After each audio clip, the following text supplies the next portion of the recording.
Здравствуйте, ребят! Сегодня я хотел поговорить с вами на тему смысла человеческой жизни. Недавно был свидетелем интереснейшей дискуссии на эту тему. Аргументы, которые поступили в этой беседе, были таковы, что, в общем-то, есть люди, для которых смысл жизни — это материальные ценности, есть люди, для которых смысл жизни — это просто жить и быть. А также есть люди, которые считают, что, в принципе, уже и нету смысла жизни, и они, допустим, приходят к суициду или заканчивают этот жизненный путь раньше отведенного времени. Масса есть вариантов, и поэтому действительно, я подумал, будет интересно об этом поговорить и разобраться, в чем же он вообще-то есть и почему так все происходит. Ну вот изначально, например, сначала я задавал себе вопрос, а действительно ли смысл есть? Ведь мы все пришли в этот мир, мы не помним, зачем мы пришли, откуда мы пришли, куда мы уйдем. То есть, во-первых, в этом есть тоже определенный смысл, но мы сейчас еще об этом поговорим чуть позже. А во-вторых, действительно, как бы зачем? То есть вы куда-то попадаете, в какое-то пространство, вы не помните откуда, почему, с какой целью, и вы из него потом пропадаете. То есть не кажется ли вам, что слишком много совпадений, да? Слишком много вещей как бы скрыто изначально? Давайте попробуем разобраться по порядку. То есть первое, что я начал делать, это начал анализировать человеческое существо в контексте вообще природы, где мы находимся с вами в этом мире. И мне кажется логичным, что смысл жизни человека в том, должен заключаться, что отличает человека от другой части природы. Потому что иначе природа бы в человека не эволюционировала. Я вот задумался тоже над понятием эволюции и пришел к выводу, что эволюция, это не совсем стихийная вещь, которая вот просто так бездумно себе происходит. Эволюция, она целенаправленно оттачивает биологические, например, организмы в этом мире для того, чтобы они подходили к этой среде обитания или для достижения каких-то целей природы через эти формы. То есть, например, я скажу так. Я вот верю в то, что смысл жизни человека — это чтобы любить и чтобы творить. То есть я вижу только две части. Я объясню, почему другие части или другие интересы мне не кажутся действительно смыслом жизни. То есть это говорит о том, что возможно прожить жизнь и не воплотить ее смысл. Это возможно. То есть смотрите, изначально, почему я считаю, что любить и творить — это действительно истинный смысл жизни. Потому что, как мне кажется, животные этого делать не могут. Насекомые, животные, да, вот предыдущая цепочка биологических организмов перед человеком. Все-таки, как ни крути, а очевидно, что мы связаны с этим миром. Мы находимся на стадии развития, когда мы состоим из тех же элементов, там, атомов, молекул каких-то. Из этих элементов состоят и другие вещи здесь, в этом мире. И животные, да. То есть я думаю, что так как животные не могут любить и творить, то это, видимо, является смыслом жизни человека.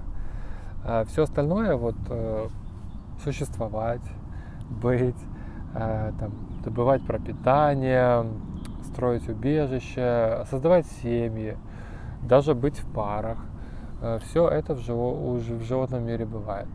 Поэтому я думаю, что если бы как бы существованию, в принципе, нужно было все это, то оно бы не дало нам развития в человека. Оно бы нас оставило на уровне, там, не знаю, гусочек, там, лебедей, собачек, кошечек.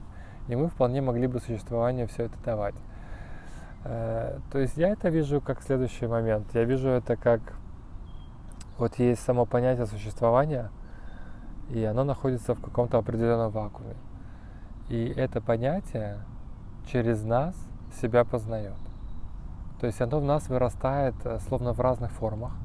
Вот человеческие, скажем так, личности, тела — это все как определенные сосуды, наполненные этим существованием.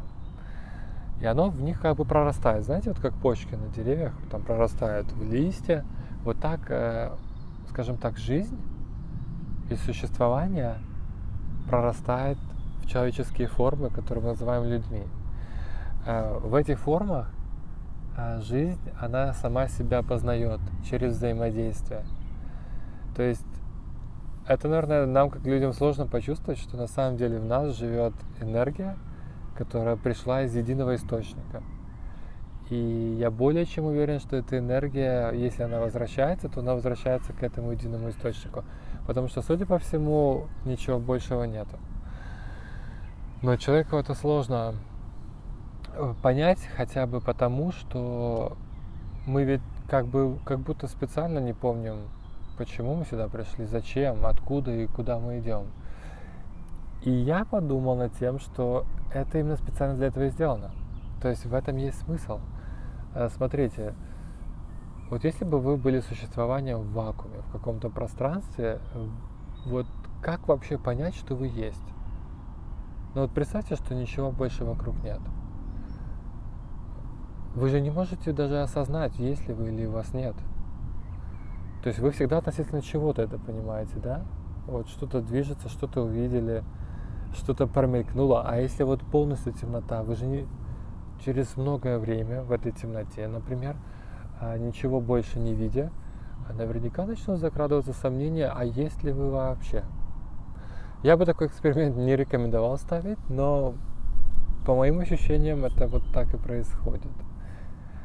Поэтому я думаю, существование, чтобы чувствовать, что оно есть, оно познает само себя. Но познавать самому себя сложно, если ты не возрождаешься в разных формах, понимаете? То есть именно поэтому, я думаю, есть такое обилие форм органических в этом мире.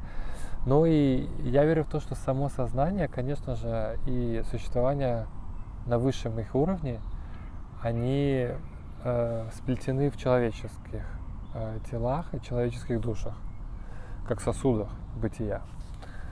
Вот, потому что если бы не нужен был человек для этого, человека бы эволюция не создала. Ну, неважно, есть разные теории, как человек попал в этот мир, но просто давайте примем то, что если бы не было смысла, вообще никакой цели этого, мы бы вряд ли появились. Я не верю, что просто так могло произойти столько реакций в одном направлении, чтобы воссоздалась такая форма. Вот. Поэтому любить и творить, я верю в то, что ни собачки, ни кошечки, они не могут. Да, мы сейчас можем там дискутировать, любит ли собачка человека, но, если честно, то это не совсем любовь, это привязанность. То есть собака привязана к хозяину. Она привязана инстинктивно и генетически, потому что когда много там тысяч лет назад первобытный человек приручил волка, постепенно началась эволюция этой ветки волков, насколько мне известно, и они постепенно эволюционировали в собак. Ну или ответвлились. Я не могу сказать, что это прям эволюционно выше, чем волк. По-моему, волки чудесно себя чувствуют в лесах. Но у собаки уже на генетическом уровне эта привязанность сформировалась. Поэтому любовь собаки к человеку – это привязанность. А в принципе, если копать глубже на тему любви, то очевидно, что любовь – это не привязанность. Потому что привязанность – это когда вы зависите от объекта или от человека очень сильно. Эмоционально, душевно, там, не знаю, физически, еда, кровь, ночлег. А любовь – это на самом деле, когда вы готовы отдавать безвозмездно. То есть это не привязанность. Поэтому все-таки у собачки это не любовь. Хотя это сложно понять и поверить, потому что очень похоже смотрится. Вот. Смотрите, как бы смысл жизни как материальное благо. Вряд ли это является смыслом жизни, хотя бы потому, что мне вот нравилось Садхгуру, он часто говорил, не знаю, если вы слушали этого философа индийского, он всегда говорил: вы понимаете, что даже муравей с его крохотным мозгом способен обеспечить себе существование. Он может построить себе место для жизни, может найти еду и даже может воссоздать такой вот этот прайд и продлить свой род. То есть, в принципе, все вот эти функции, они у человека не могут быть определяющими смысл его существования. То есть это все есть и не у человека. Вот. А потом есть люди, которые говорят, что смысл жизни его нету, что он просто в том, чтобы быть.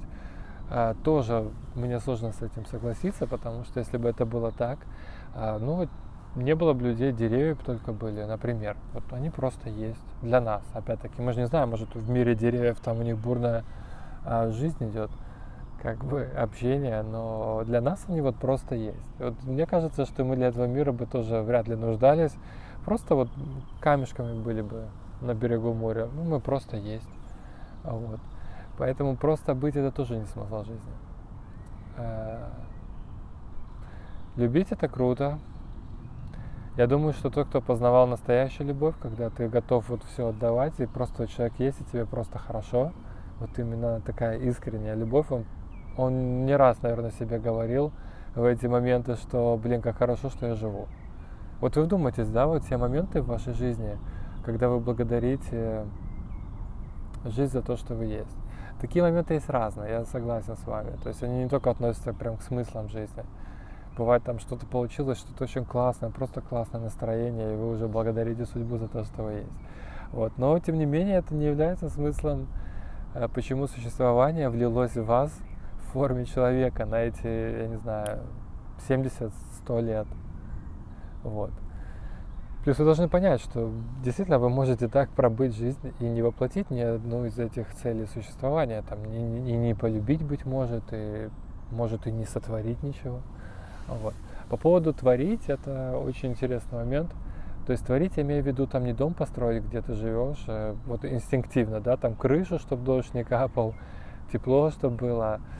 Творить, вот под творить я именно подразумеваю воплощать свое воображение, свои таланты, выражение себя в этом мире. То есть творить, что-то создавать, чтобы отразиться в этом мире, понимаете? Чтобы не просто прийти сюда, как бы поесть, попить, погулять с друзьями и уйти. Это тоже вариант, но как бы не совсем вот для меня это творение, если честно. Для меня творение — это когда вы себя самовыразили в чем-то. То есть это не обязательно вот вы пошли и картину нарисовали. Нет. Творить можно разные вещи. Я не знаю, написать что-то можно, создать, снять, даже построить можно что-то, если вы это именно творите, да? Не просто вы там ради блага. Во-первых, каждый знает, что такое творить. Может, это не совсем очевидно понятно, но это не то, что вы инстинктивно делаете. Творить — это именно выражать себя в желании излить в этот мир что-то, что накопилось у вас в душе. Это не инстинкт самосохранения, выживания, комфорта и так далее. То есть вы можете даже одни и те же вещи делать, но в процессе творения вы будете чувствовать себя по-другому, чем в процессе просто делания тех же вещей инстинктивно. Также вот интересно в этой дискуссии был момент, что, ну а смысл вообще существования человека, если он там разрушает планету, сам себя разрушает в итоге, войны, вот это вот зло и все так далее. Я верю в то, что мир полон дуальности. То есть, вот, например, есть там добро, зло, да, вот такие вещи. Творить, разрушать. Это дуальные пары, и дуальность, она лежит в основе всего. В принципе, опять-таки, потому что само существование себя не может иначе ощущать в этом мире. Понимаете? Ощущать можно в каких-то дуальных парах. Я так себе подразумеваю. И если даже можно так выразиться, быть может, это плата. Плата, вот смотрите, например, вот вы существование, вы воссоздали себя в человеческой форме, во многих человеческих формах, людей много. Я думаю, это тоже часть проекта, потому что иначе можно было сделать так, что там всего 2 человека в мире, и они себе там колупаются, познают смысл жизни, но это не просто так, что их много. Вот вы творение, да, и вы хотите, чтобы ваше создание, ваш сосуд начал творить. Вот вы сознание, да, вы существование. Но вам придется наделить его каким-то эго, в принципе. Потому что если человеку убрать полностью эго и какое-то вот это вот осознавание, он же не будет планки ставить, да, чтобы создавать что-то дальше.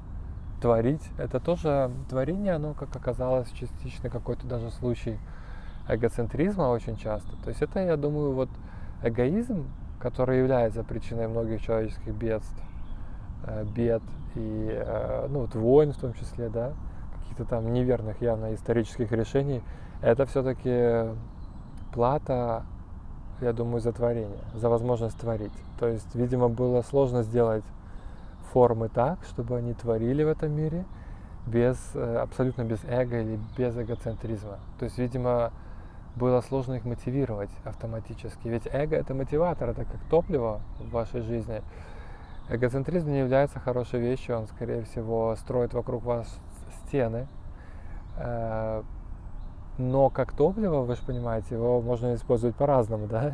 Топливо можно использовать по назначению, а можно вот просто полить им дрова и поджечь. То есть может и такое назначение у кого-то, но в основном топливо, чтобы на нем куда-то лететь, да? То есть чтобы ваше творение летело дальше. Поэтому я думаю, что вот плохие вещи, которые происходят в этом мире, включая вещи, порожденные эгоцентризмом человеческим, это такой сайд-эффект, если хотите, плата за возможность творить.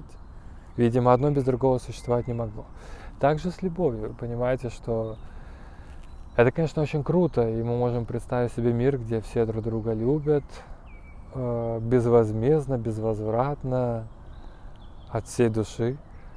Но, быть может, в таком мире люди бы перестали понимать, что такое любовь. Они бы перестали чувствовать, что это такое, понимаете? И они бы перестали давать это чувство существованию, которое в них влилось. Именно для этого, я думаю, есть такие вещи, как антиподы любви, да, там ненависть. Говорят даже, что там от любви к ненависти один шаг. Я думаю, что без ненависти люди бы могли за столько сотен или тысяч лет забыть, что любовь — это любовь. Я думаю, что эти дуальные пары, как любовь и ненависть, да, там, как добро и зло, они поддерживают возможность чувствовать, что и что. И эта возможность, в первую очередь, это для существования, потому что оно вливается в вас всего на 80-100 лет, бывает и меньше. Вот. И дальше оно обновляется. Почему так происходит? Я тоже думал, почему вот люди, они же могли быть и 1000 лет жить, да? Ну, могли вообще не стареть. А может, могли просто сделать так, вот природа могла сделать так, чтобы они не размножались. Вот просто появилось 10 человек, и они просто живут на планете вечно. Дело в том, что, да, тут процесс обновления нужен. Видимо, чтобы творить, нужно обновление. То есть в какой-то момент вы исчерпываете новые комбинации, понимаете? Вот вы себя выразили в этом мире, и в принципе все. То есть вам нужно либо себя перезагружать, либо заново... Ну, понимаете, чтобы выйти на абсолютно новый уровень творения для существования, что в его понимании является новым творением, перезагрузка — это смерть. Смерть и рождение в новой форме. То есть, видимо, обычные перезагрузки, оставаясь в том же теле, с теми же навыками, не является достаточным для существования, чтобы вы могли порождать большее количество комбинаций в творении для этого же существования. То есть слабенько работает по истечению срока моторчик, пора его перезагружать. Вот я думаю, это так построено. Давайте думать, так же ведь и про любовь, да? То есть, конечно, мы можем сказать, что с годами мы учимся любить глубже и более понимаем, за что мы любим, и так далее, и так далее, и так далее. Но вот я вам честно скажу, частично это правда, но вот вы можете сравнить там первую любовь подростка и там любовь глубокого старца? Как бы, казалось бы, глубина этих двух любовей, да, она, ну точно вы скажете, что разная. Глубокий старец уже в курсе, как это делать, а подросток, он инфантилен, эмоционален и так далее, и так далее, и так далее. Но я задумывался над тем, как насчет силы чувства. Вот понимаете, для существования, которое, например, находится в вакууме и пытается себя почувствовать, важна ведь сила чувства, так же, как и в творении.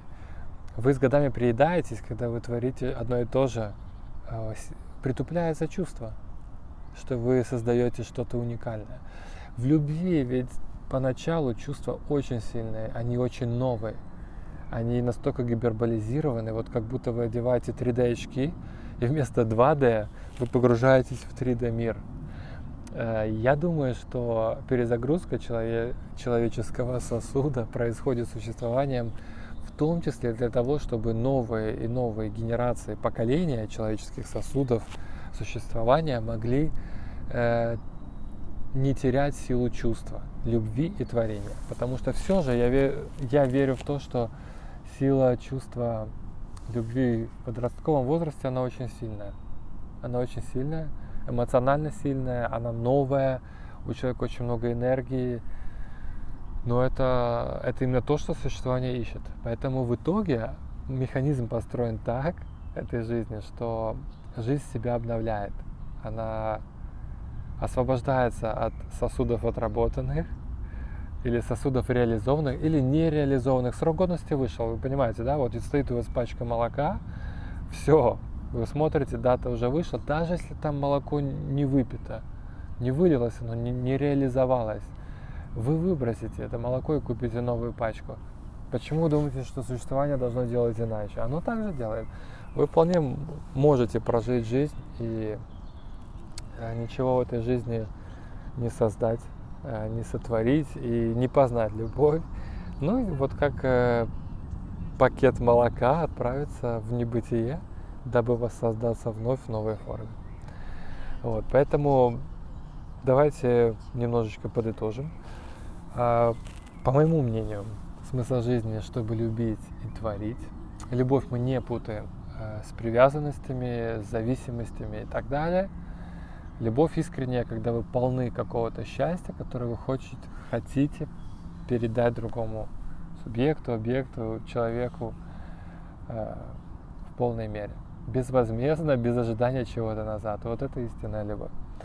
И творить это очень похоже, кстати, на любовь чувства. Но это не совсем любовь, да, потому что все-таки можно творить и не любя. Вот. Хотя творить, когда ты любишь, это еще круче. Я думаю, когда вы вот вообще даете вот эти две вещи существованию, у него просто там экстаз должен происходить от того, что оно самовыразилось в вас не зря. Вот. И да, не грустите, я думаю, мир построен на дуальностях по абсолютно очевидным причинам, потому что это очень логично. Хорошего вечера. Я желаю вам творить искренне от всей души. И желаю вам в этой жизни познать, что такое настоящая любовь.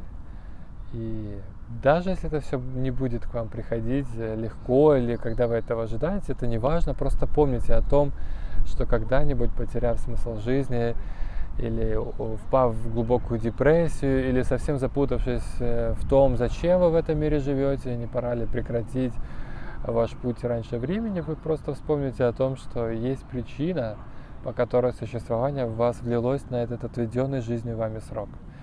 И если вы забыли эти причины, то нужно их как бы вспомнить и постараться что-то с этим сделать. И я даже вам скажу, что, возможно, жизнь так построена, что вы не помните, откуда и куда вы пришли, чтобы вы сильнее чувствовали. То есть, если бы вы помнили, что вы уже там сотворили 10 миллионов экземпляров шедевров, и приходя уже на 10 миллионов первый случай в эту жизнь, в другой форме, вы бы наверняка подустали от самих себя. И природа, как бы, или существование, оно себя защищает от этого, потому что оно хочет продолжать себя познавать. Поэтому оно вас перезапускает полностью. Вы приходите сюда опять в какой-то новой форме, и вы с чистого листа, все заново. И именно в этом случае вы будете на полную отрабатывать. Ну так существование думает, что если с чистого листочка, то вы на полную будете выкладываться. Потому что если вы уже в курсах посидели на этом месте рабочем лет 10, вы начинаете уже юлить, дорогие мои. Порой не на все выкладываться. Ну, опыт же, правда, надо дорогу молодым дать. Так вот, я думаю, жизнь прекрасно это тоже понимает и решила, так сказать, резетнуть вас полностью, чтобы вы не в курсе были вообще, откуда вы пришли, куда идете, когда уйдете, чтобы вы четко даже не помнили, как вы сюда пришли. То есть это все сделано для того, чтобы в творении и любви ваше чувство набирало колоссальную силу. До новых встреч!